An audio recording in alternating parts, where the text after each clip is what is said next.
Primary School. This is my business partner, Annie Peckel. She's with Arkanston. Before we start with our presentation, I would like to thank each and every one of the group that we could journey together throughout this year. And thank you to Julian as well, the gentle way you've been facilitating these workshops. Thank you so much, and I must compliment Julian for choosing our partners. Julian really knew that Leanne had to partner with me, and you had to partner with your partner.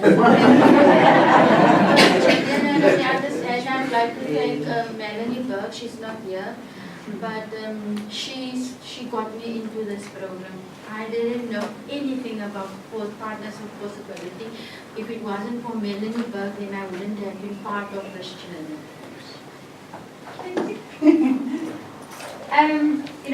Our presentation is slightly different, which is great. I think we're all going to have slightly different presentations. So we thought we'd start off by telling you about Alicia and ourselves. That was really part of our journey together, is learning so much about each other and understanding each other. And I think that was crucial to our development, was for Alicia and I to connect.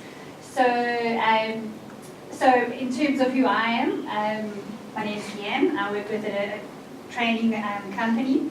I've written there a little bit about myself. I'm a mom. I'm a wife. I'm passionate.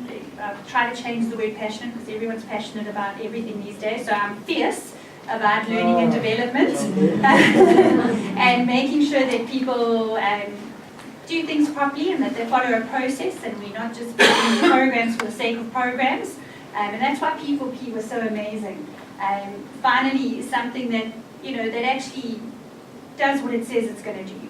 And as I was mentioning to a gentleman earlier, is that this is the real thing. This was the real thing, and it's so great to be part of the real thing. So I'm also part of another NPO, which we talk about conservation and bringing children into conservation. And this is something that Alicia and I are going to be working together on.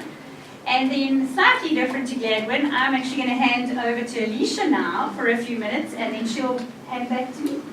Okay. I already started introducing myself. Alicia Borges. I've been teaching now for 28 years. Principal for the past 2 years. A mom, a grandmom, passionate about teaching. All my teaching years, I've been teaching at schools where learners come from disadvantaged areas. So teaching these learners has really become a passion, to give quality education to these learners so they can reach their full potential. That is what I believe in as teacher. Now I've become principal, and the roles have changed dramatically. My previous principal used to say that it takes 5 years for a principal to settle in. I'm only my 2nd year now, but I feel I'm settling in already. You can go to the next slide. I want to interrupt for a second. To get Alicia to tell you a bit about herself was really something difficult for her. So her telling you she's a mom and all of that is worthy of applause. Thank you, Alicia. Yes, the vision of our school, Sapphire Primary, is situated in Boysons Park. Previous disadvantaged areas where learners stay in Fastra, the new Chetty extension, 90% unemployment, 90% unemployment. So we have adopted a holistic approach to educate the child and realize if we want to make a sustainable difference in the life of a child, our future, we will have to impact on all the conditions that will affect the child's development.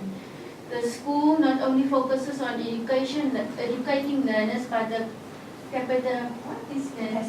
capacitating of our parents and community at large with skills that would be beneficial to the individual, community, and school in general. That is what we at Sapphire do. In order to render quality education to our child, we need to take care of the socio-economic factors, challenges that our learners are faced with first. Education can't take place in a vacuum. That is why we address the socio-economic challenges by having, the next slide will tell you, how we do it is get community involved in the school.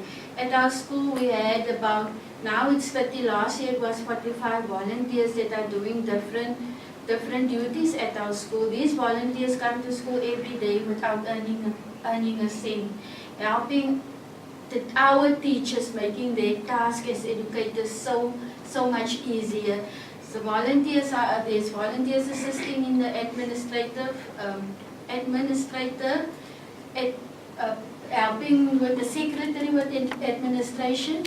We have teacher assistants in the classes. We have a clinic. It's not a clinic with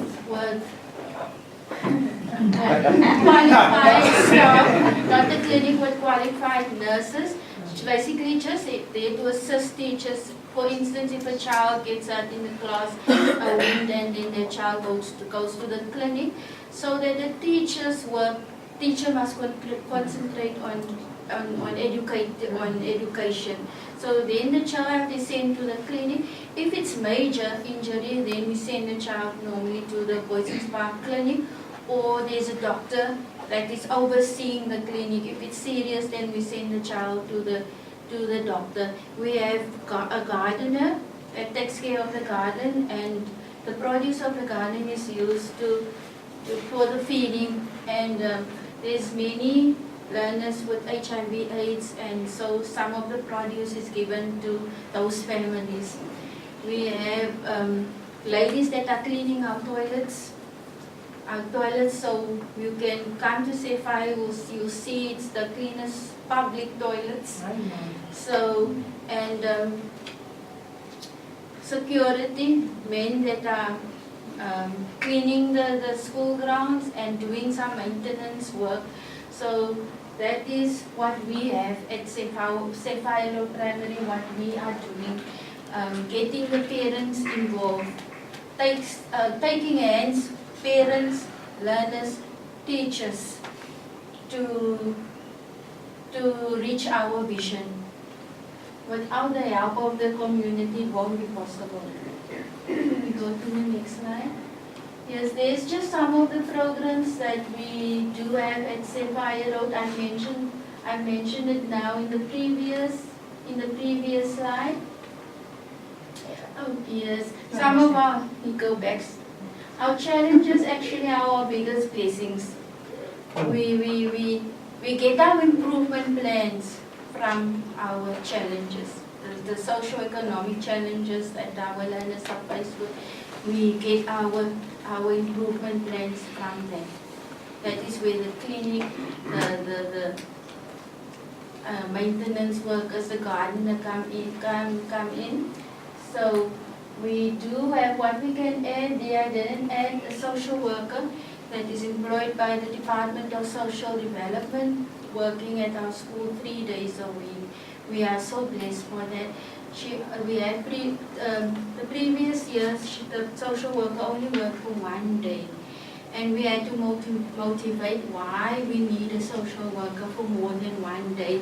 So now the social worker is placed at our school for 3 days a week, and we are so fortunate to have the social worker on the premises.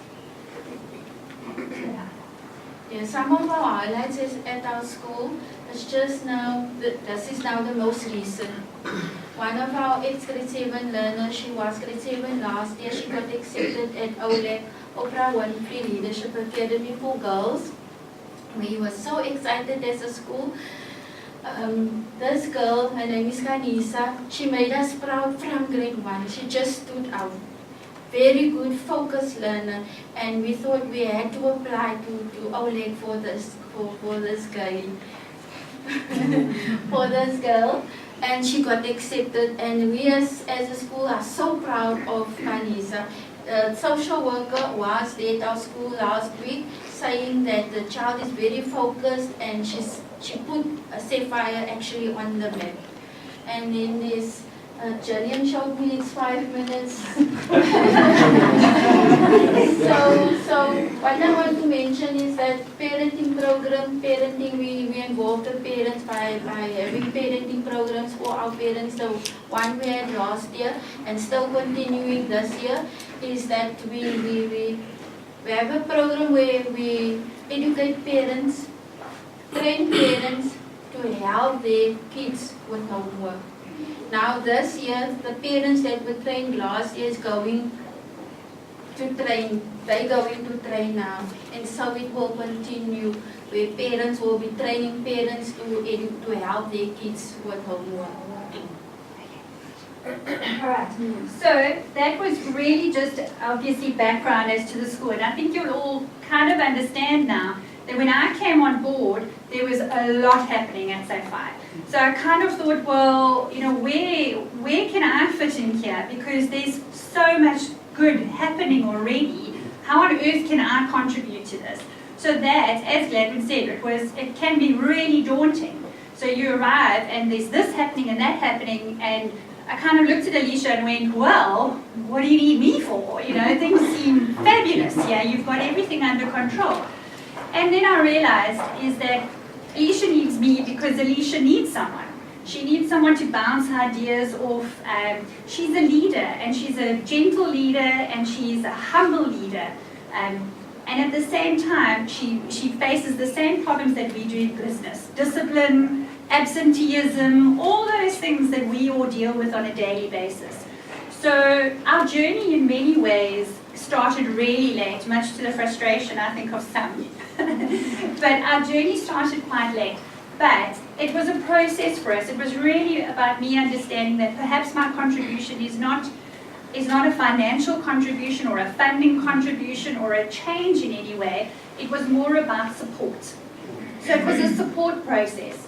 And what we did was we really slowly started building the trust, building a relationship, and then finally we were able to actually start implementing some of our changes, which was to basically build relationships at the school, allow people to start talking to each other, to start respecting each other, and getting teachers to come up with what it was that they felt was important in terms of communicating with each other.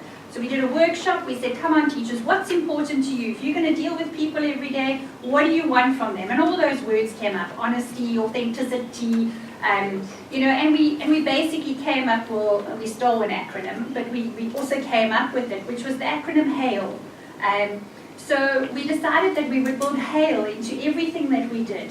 And HAIL stood for honesty, authenticity, integrity, and love. So, you know, for example, if you're really honest and you tell someone they look really bad today, you can't do that if you have a bit of love at the end. You know, you can kind of temper brutal honesty with a bit of love. So we're trying to build HAIL into pretty much everything that we do now, and developing programs where we communicate with each other. So it was a slow process. Where are we going? The journey, as we said, and everyone's going to talk about the journey here, the journey has started. It's really just started. We're going to continue with the theme of conversations and courageous conversations with each other, and allow teachers to understand that if you're absent all the time, the impact that puts on the other teachers. And let's have an authentic conversation about that and what that means to everybody else and the pressures that it puts on everybody else. We're also going to be doing staff wellness, as you know, quite regularly, where we're really just going to talk to each other and build on that. The other thing is, because this is not my natural look, we're going to go to the bush. Okay, we're going to take everyone out. We're going to go and do a proper conservation exercise where we work with rhino art, and we're going to do a team building where we take the teachers into the bush and we say, you know, there's another world out there, and to remind everybody about this other world that we sometimes forget about. So it's been a fabulous thing that we've been going through. Thanks so much to Gillian. I think we're all going to bow down to Gillian for an incredible job that she's done. And thank you for introducing me to Alicia, because it's been awesome. Thank you. Thanks, everyone.